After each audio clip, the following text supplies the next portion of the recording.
Fala, torcedor tricolor, mais um vídeo aqui para o canal. Bora acompanhar aqui o pós-jogo do São Paulo, mais uma derrota do tricolor, agora do Campeonato Brasileiro. Final de jogo lá na Vila Belmiro, São Paulo perde para o Santos, placar de 1-0. Vamos acompanhar aqui o pós-jogo, pessoal do Linha de Passe da ESPN Brasil, analisando essa partida, falando sobre essa derrota do São Paulo. Agora o foco total, quinta-feira contra a LDU, jogo muito importante. Deixa o like para estar fortalecendo, se inscreva, mas agora, bora pro vídeo. 4 pontos para o Z4. Boa noite para você, Mari Pereira. É verdade. Tudo bem, amigos? Boa noite. Boa noite para o Fã de Esportes que nos acompanha. A vitória do Santos é importante porque o Santos é um dos piores mandantes, né, dessa temporada de Campeonato Brasileiro, com a ausência do Neymar ali assistindo dos camarotes da Vila, né, a presença dele. A gente tem falado muito sobre o impacto do Neymar nesse grupo do Santos, né, não só no do Santos, mas da seleção brasileira. Todo mundo que joga com ele fala sobre isso, o impacto dele dentro do grupo. Mas eu achei que o Santos, ele produziu bem sem o Neymar. Eu não vou atrelar isso, obviamente. Não foi a figura dele que fez o Santos produzir muito bem. Esse choque já, né, no comecinho do jogo do Ferreirinha com o Brasão. De novo, hein? Meu Deus do céu, né? Tem que tomar um banho aí de sal grosso, de ervas, enfim. Mas, graças a Deus, não aconteceu nada com ele nessa partida. O Santos finalizou muito mais. Acho que na figura do Rollheiser, um jogador que centralizado, a gente já está vendo essa chegada, faz o Santos atacar com uma qualidade melhor, acionando o Guilherme pelo lado esquerdo. Acho que por dentro o Santos tinha muita dificuldade de trabalhar, quando ele consegue encaixar muito bem agora com o Mike pelo lado direito. Defensivamente ele sofre pouco, mas achei um jogo muito ruim do São Paulo. Claro que tem assim o mérito do Santos na vitória, das finalizações, da produção ofensiva. Foi um time que de fato fez o Yang trabalhar, então já começa pela figura do goleiro as mudanças na equipe do São Paulo, mas achei o São Paulo muito abaixo. A expectativa de que hoje o Crespo poderia entrar com o Mailton, poderia entrar com o Ferreirinha e o Rodriguinho, pegando o jogo da semana passada, né, um jogo de Libertadores, que foram jogadores que entraram e melhoraram a equipe, principalmente Ferreirinha e o Mailton. Isso não aconteceu. Acho que para o São Paulo não deu resultado. E aí a gente pode falar de desgaste, a gente pode falar de uma série de coisas, mas a vitória do Santos foi merecida, porque o Santos buscou esse resultado. Jean de 1-0, Peixe. Boa noite. Boa noite. E um resultado bastante justo pelo que foi o jogo, pelo que aconteceu nos 90 minutos, embora é claro que a gente precisa fazer a ressalva sobre o time escalado do São Paulo, né? E o time escalado pelo São Paulo não é só um time reserva, porque é um time reserva de um elenco que já tem 6, 7, 8 machucados. Sim. Então, evidentemente, chega a ser quase que, não digo que é um terceiro time do São Paulo. É um time misto entre o B e o C. Exatamente. É isso, porque, de fato, o São Paulo vive com essas lesões há muito tempo. Acho que aí é uma questão, eu não gosto nunca de fazer nenhuma ilação ou dizer que é incompetência de um ou de outro, mas é impressionante o que acontece no São Paulo. Então, eu acho que é preciso checar se, de fato, é só azar. O acaso. Que faz com... Porque hoje, inclusive, o São Paulo perde, no começo do segundo tempo, mais 2 jogadores. Então, acho que, assim, um São Paulo bastante modificado, sem entrosamento, sem os seus melhores jogadores, mas um Santos que fez um grande jogo, ainda assim. Eu acho que o primeiro tempo do Santos foi muito bom. E aí, talvez, a boa notícia para o São Paulo seja o Yang. Porque depois daquela estreia terrível ali, entregando o gol para o Lucas Lima, né, com um lance que fica marcado, né, num momento importante da temporada, ele consegue garantir o resultado para o São Paulo no primeiro tempo, porque foi o que aconteceu. O empate no primeiro tempo acaba sendo um fruto do trabalho do goleiro do São Paulo. O Santos foi muito superior, o Santos, como disse a Mari, finalizou muito mais, criou muito mais, jogou bem, né? Eu acho que foi um time... Eu não gosto nunca de falar que um treinador chega depois de 3 jogos, a gente já começa a ver. Mas, de fato, é diferente do que a gente via. A própria maneira de jogar, de buscar o gol, né? A triangulação, as inversões. Acho que o Santos fez um grande jogo, mas ficou claro, né? Eu falava a respeito dos desfalques do São Paulo, também ficou claro que a partir do momento que o São Paulo coloca 2 titulares ali já pro final do jogo, é o momento em que o São Paulo também consegue criar um pouco mais, chegar um pouco mais. Aí, claro, tem a ver com as substituições e tem a ver com quem está quando alguém está ganhando o jogo por 1-0 e faltam poucos minutos, também é normal que esse time dê uma baixada ali nas linhas, tente segurar o resultado. Então, acho que a soma das duas coisas fez com que a segunda metade do segundo tempo tenha sido o melhor momento do São Paulo no jogo. Mas, olhando para os 90, o resultado é indiscutível. O que te chamou mais atenção hoje, Jailson? Boa noite. Boa noite, Mota, boa noite aos companheiros, boa noite ao fã de esporte.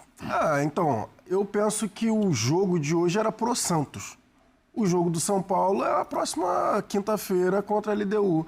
E, assim, é por isso que eu entendo também do que o Jean falou, né, em relação à mistura do time B com o time C para o jogo de hoje, porque é óbvio, a prioridade do São Paulo é tentar a remontada ali, né, depois do 0-2 ali, né, contra a LDU, e a expectativa do torcedor é o jogo de quinta-feira.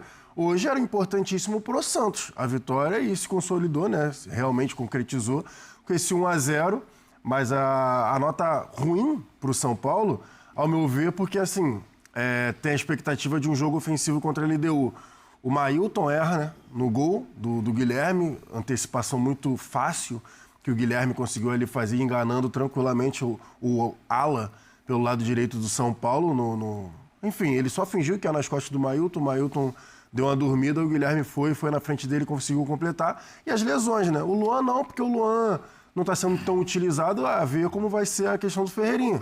Se realmente não preocupa para quinta-feira, porque, ao meu ver, né, seria uma peça importante para o jogo de volta da Libertadores, ainda mais precisando de um time mais ofensivo para conseguir a remontada em casa. Mas o jogo de hoje em si, não vejo tanta coisa assim para a gente destacar pro São Paulo, né, em questão do São Paulo, porque o jogo importante é na quinta-feira. Acho que hoje o jogo mesmo era pro Santos, e o Santos com algumas dificuldades, mesmo jogando bem, né? O Jean estava falando em relação às mudanças do Vojvoda, da forma que o time estava jogando, de conseguir a vitória. Acho que esse era o ponto importante para justamente abrir uma distância ali para a zona de rebaixamento. Já já a gente vai falar, inclusive, do São Paulo pensando nessa Libertadores, pensando no jogo de quinta-feira com a LDU.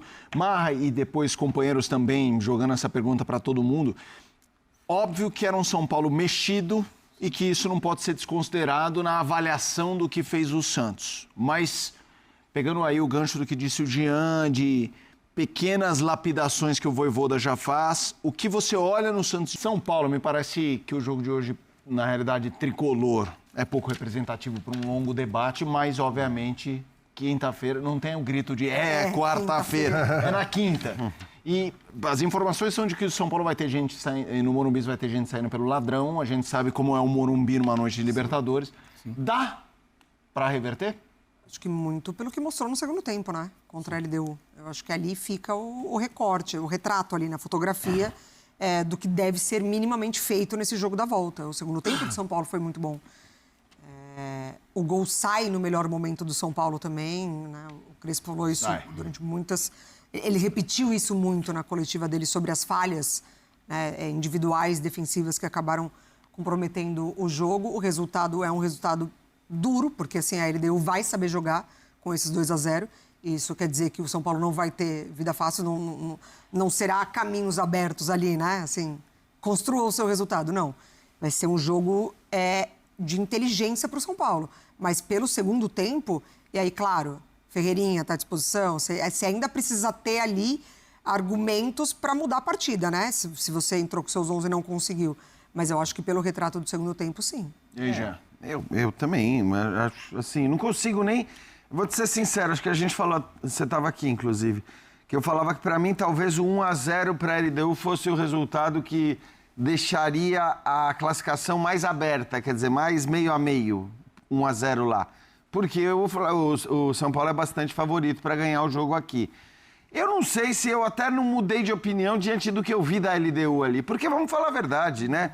A LDU não conseguia produzir, a LDU não conseguiu fazer absolutamente nada. O São Paulo entregou 2 gols. Então, assim, acho que os gols da LDU nascem de falhas do São Paulo. E é bom lembrar, num contexto completamente favorável à LDU, né? De altitude, claro que não é a altitude da seleção brasileira, aquela loucura que os caras não conseguem correr 30 metros e começa a faltar ar, mas ainda assim é um contexto de altitude que já prejudicou vários times também brasileiros na história. Normalizando a altitude. Exato. Até chegar a 12 não dá para dizer que é igual a jogar no nível do mar. Claro. Não é. Então eu acho que assim, olhando para o que foi o jogo, mesmo na altitude, Eu acho que tá muito aberto, tá pau a pau, acho que a chance é a mesma. Eu vejo o São Paulo... Claro que seria muito bom poder contar com o Lucas, né? Seria bom poder contar com a volta de jogadores que estão machucados. O centroavante. Isso tem sido um problema para o São Paulo, né? A gente já falou no começo do programa, as lesões, as ausências pesam demais, mas eu acho que com o clima que a gente vai ver no Morumbi, com eventuais voltas, né, de jogadores que são importantes e diante de um adversário que me parece realmente bastante frágil, apesar, né, muita gente pode lembrar do jogo contra o Botafogo, sim, aqui no Brasil mesmo, que ele deu perde, mas... Jogou bem, melhor os 2 jogos. Exatamente. Ele mandou aqui no Newton Santos. Então, mas acho que olhando para o que foi o primeiro confronto, o torcedor do São Paulo tem que estar muito esperançoso, se não otimista. Ele deu o que perdeu hoje, inclusive, né? no Equatoriano. Mudou tudo, você viu? A escalação. Porque deve ter mudado também. Agora, cara, quartas de final não tem jeito. Assim. O Crespo chegou. Vamos dar uma escutada no treinador do São Paulo. Crespo, depois da derrota para o Santos, 1-0, falando aqui no Linha de Passe. São Paulo é no jogo de quinta-feira, mas também no jogo de hoje. Você que foi um centroavante, que tem uma história no esporte, queria que você falasse um pouco desse momento. Você acha que é só falta de confiança? Queria que você fizesse uma análise em relação a isso e sobre essa escassez também de nomes, enfim, da frente, do ataque, né? O Luca está jogando, transicionando bastante do 20 para o profissional. É um nome cotado por você também para ter mais espaço, quem sabe, nesse curto, médio prazo? Lucas? O Luca Alencar, da base. Ele fez gol na Copa Libertadores contra o Libertad. Sim. Ele está cotado por você? Sempre, sim. Ele treina com a gente. Neste momento, encontrar lugar não é fácil, mas está treinando muito bem. Vai jogar, antes ou depois vai jogar. Tenho que ter um pouco de paciência neste momento. Outra coisa?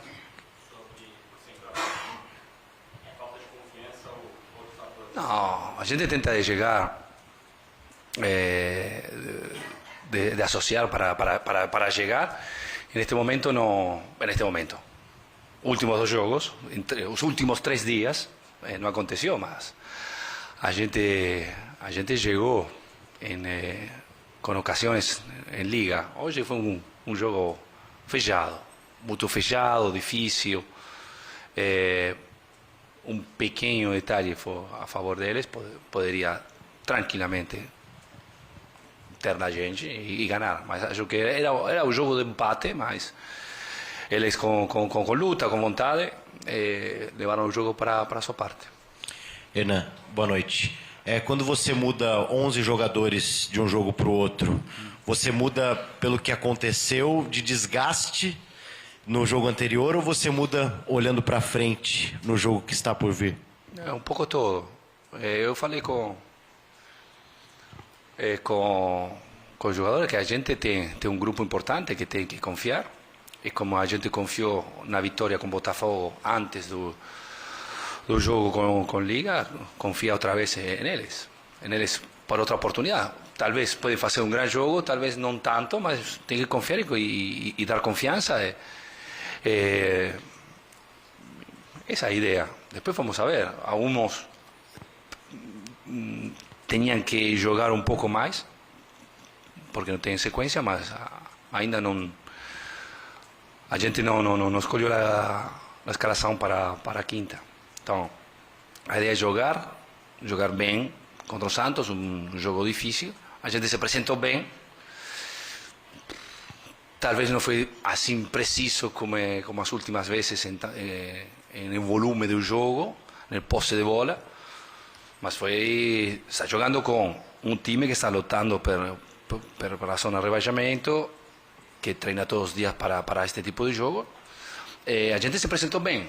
Foi um detalhe que o Santos levou o jogo para eles.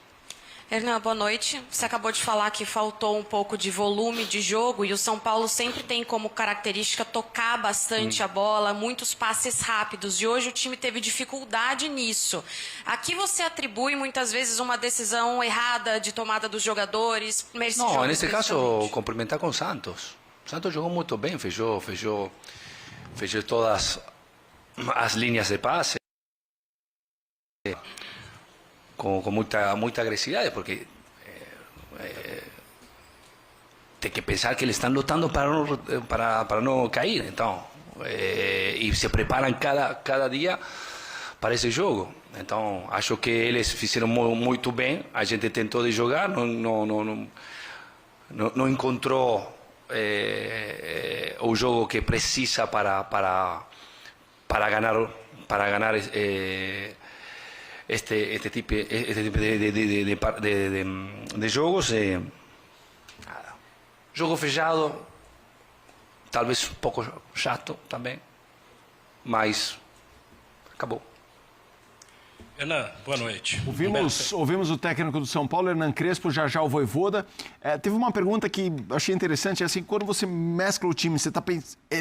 A mescla que você faz é combada ao jogo anterior ou antecipando o jogo posterior? Ele falou um pouco dos dois. E aí, óbvio, é um time bastante mexido, mas o que a escalação de hoje mostra algo para quinta-feira? Seria a opção, né? Mailton seria a possibilidade de, ok, vou fazer um time diferente, mas eu vou tentar avaliar alguma situação ou outra. Mailton e Rodriguinho. E aí, Rodriguinho, Mailton seriam as opções. Alguém poderia até lembrar do Dineno, mas seriam essas duas opções. Mas esses dois, eles não fizeram diferente do que a gente poderia imaginar e que, a não ser que tenha alguma movimentação muito específica que o Crespo pediu. O fato do gol sair em cima do Mailton, você acha que pode atrapalhar? Não atrapalhar, sim. Desculpa, é um jogo Maré. completamente diferente. Exato. Assim. É um jogo, como vocês mesmos já falaram, de Morumbi lotado, contra um time que vai jogar com a linha muito baixa. Parando o jogo. Característica de lateral, lateral que apoia. Esse é o ponto principal. Acho que a exigência do Mailton com o Crespo é ofensiva. É isso. O Crespo vai querer que o Mailton vai, meu amigo, vai. Falhou, aconteceu, beleza. Eu não esperava que você fosse o exímio marcador. Eu espero que você ataque. Eu acho que para quinta-feira é isso. Por exemplo, hoje, se a gente fosse tentar avaliar o Dineno, não tem centroavante porque o Luciano não gosta de fazer 9. Quem vai ser o centroavante de quinta-feira? O que o São Paulo, o que o Crespo vai fazer? Pô, se o Dineno fosse depender do Ferreirinha, coitado, o Dineno ia morrer de fome lá no ataque, porque o Dineno foram 3 ou 4 movimentações que ele fez para o Ferreirinha dar o passe, o Ferreirinha não enxergou uma vez.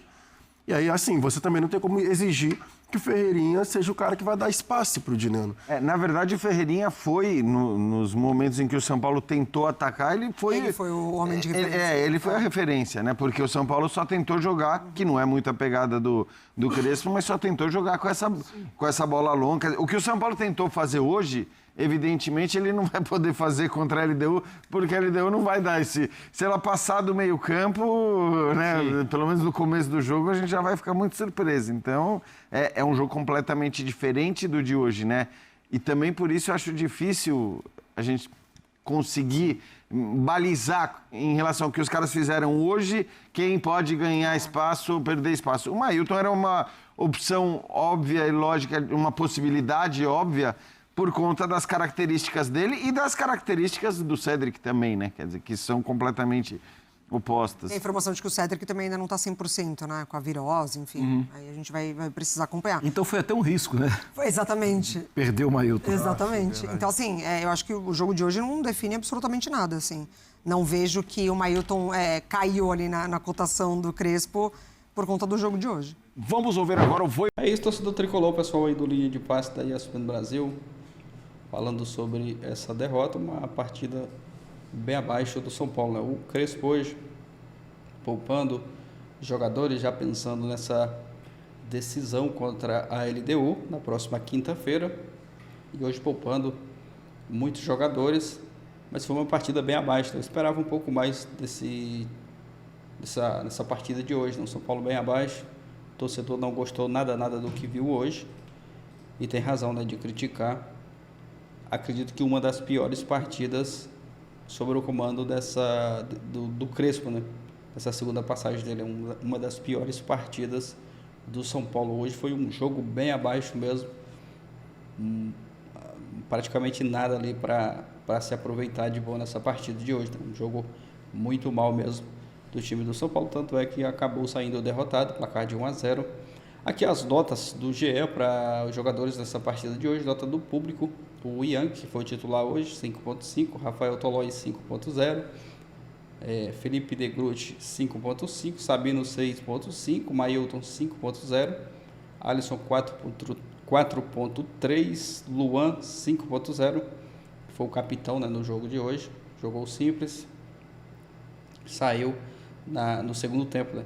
Marcos Antônio 5.0, entrou no segundo tempo, Rodriguinho 4.5, Bobadilha 5.0, Wendel 5.0, Enzo Dias 5.0, Ferreirinha 4.5, saiu também ali, preocupa o torcedor para que não seja nada demais, Luciano 4.0, Dineno 3.0, o Rigoni 4.0 e a nota do Crespo hoje bem abaixo, 2.0. Aqui a nota do público, a nota do GE para os jogadores e para o Crespo nessa partida de hoje. O time foi muito mal, partida bem abaixo, e agora é se preparar aí o foco total essa partida contra a LDU na próxima quinta-feira. É isso, deixa sua opinião aqui abaixo, like, valeu e até o próximo vídeo.